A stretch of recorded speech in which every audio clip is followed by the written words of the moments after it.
మా కార్పొరేటర్లందరినీ కూడా బెదిరించి లాక్కోవటమే కాకుండా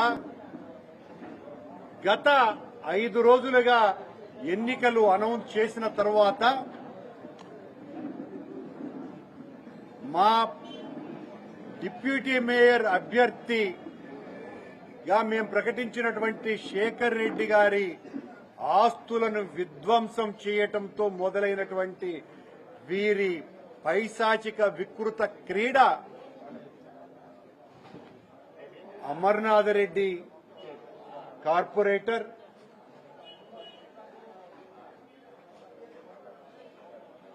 అజయ్ కుమార్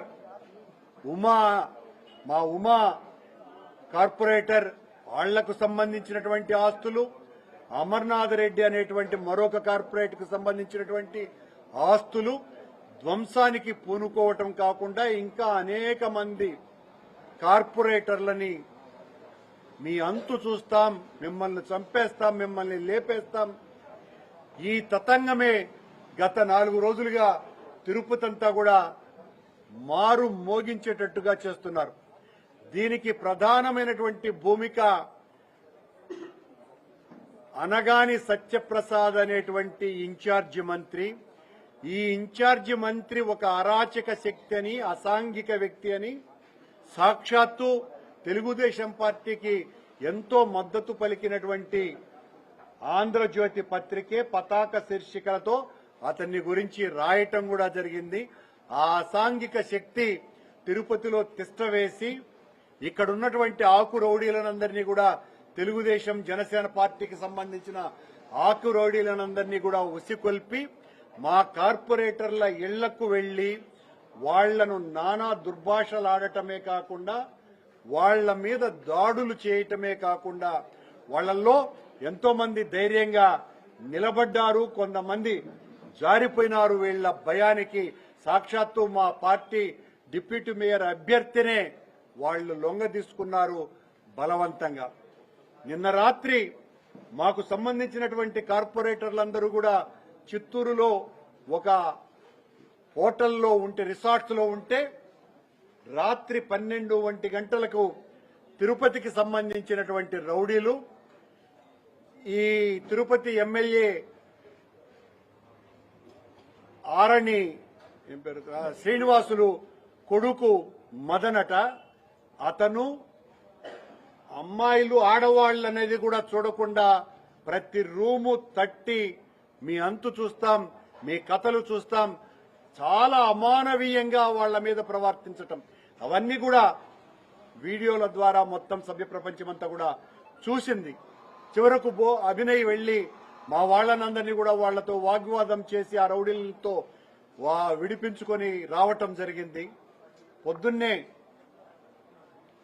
వాళ్ళనందరినీ కూడా మా ఎంపీ గారు గురుమూర్తి గారు, శాసనమండలి సభ్యులు డాక్టర్ సిపాయి సుబ్రహ్మణ్యం గారు, మా మేయర్ శిరీష గారు, వీరి ఆధ్వర్యంలో అందరూ ఒక బస్సులో ఓటింగుకు పాల్గొనడానికి వెళితే మార్గమధ్యంలోనే ఆపేసి ఆ బస్సును అద్దాలన్నీ కూడా విరగ్గొట్టి, దీనికంతా కూడా అన్నా రామచంద్రుడు అనేటువంటి ఒక ఆకు రౌడీ నాయకత్వంలో అతని శిష్యుడు శంకర్ ఇంకా ఇతర అనేక అసాంఘిక శక్తులు ముఠాలన్నీ కలిసి మా వాళ్లను చితకబాది మా ఆడవాళ్లను ఎలాగంటే అలాగా మాట్లాడి దళిత ఎంపీ అయినటువంటి గురుమూర్తిని దుర్భాషలాడి మా కార్పొరేటర్లను, మా వెంకటేష్ అన్న కార్పొరేటర్ను కొట్టి తీసుకువెళ్లటమే కాకుండా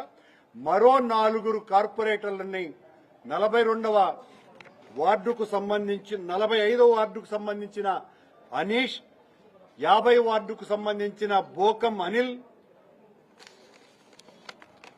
16వ వార్డుకు సంబంధించిన మోహన్ కృష్ణ యాదవ్, 5వ వార్డుకు సంబంధించిన అమర్నాథ్ రెడ్డి, ఈ 4 కొట్టి కిడ్నాప్ చేసుకొని వెళ్లిపోయారు.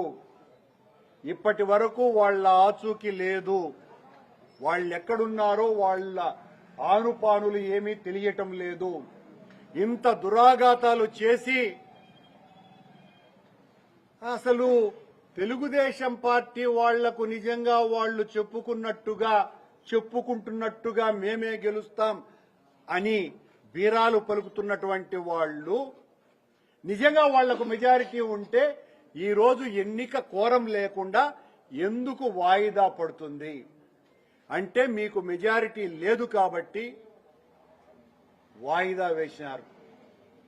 మా నలుగురు కార్పొరేటర్లని ఇప్పటికే భయపెట్టి కొట్టి ఎన్ని రకాలైనటువంటి చిత్రహింసలు చేస్తున్నారో అన్ని రకాలు చేస్తున్నారు. ఎన్నికల కమిషన్ దీన్ని చాలా సీరియస్ గా పట్టించుకోవాల్సినటువంటి అవసరం ఉన్నది.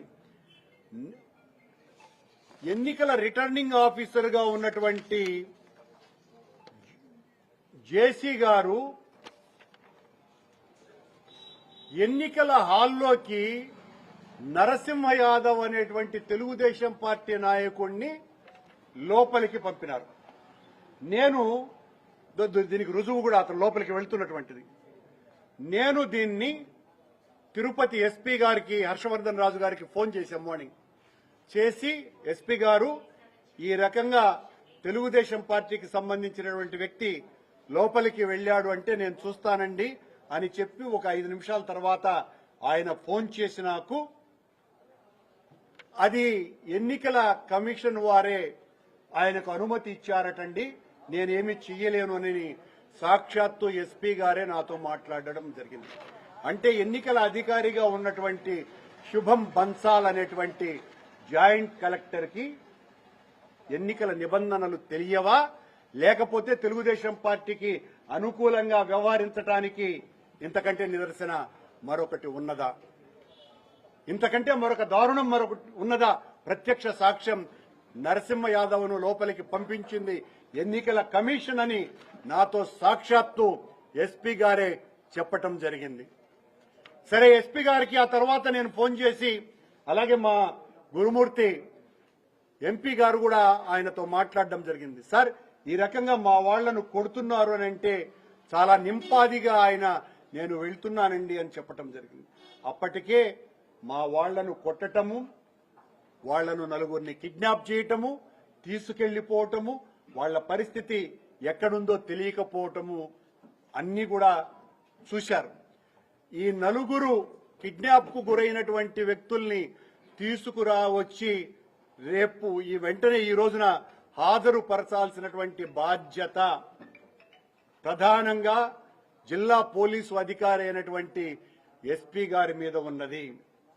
ఈ నలుగురు ఏమయ్యారో మాకు తెలియదు.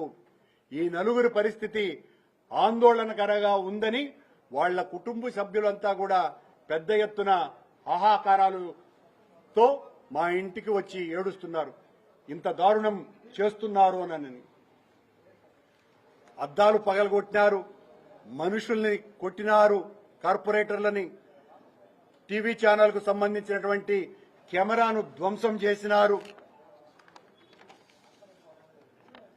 టీడీపీకి సంబంధించిన ఆ శంకర్ యాదవ్ అట ఆ బస్సులో దూరుతున్నటువంటి ఫోటో కూడా మా వాళ్లు తీయటం జరిగింది. ఇన్ని అకృత్యాలు చేస్తూ చివరకు కోరం లేకుండా, అంటే మీకు మెజారిటీనే లేదు, ఎన్నికలు జరుపుకునేటువంటి పరిస్థితే లేదు, ఎన్నికలు వాయిదా చేసినారు. ఏమని చెప్పాలా దీన్ని? సమాజం ఈసడించుకుంటున్నది. చంద్రబాబు నాయుడు గారు, పవన్ కళ్యాణ్ గారు. పవన్ కళ్యాణ్ స్వాములైతే తిరుపతి పవిత్రతను కాపాడేటువంటి బాధ్యత నాది, సనాతన ధర్మ పరిరక్షణ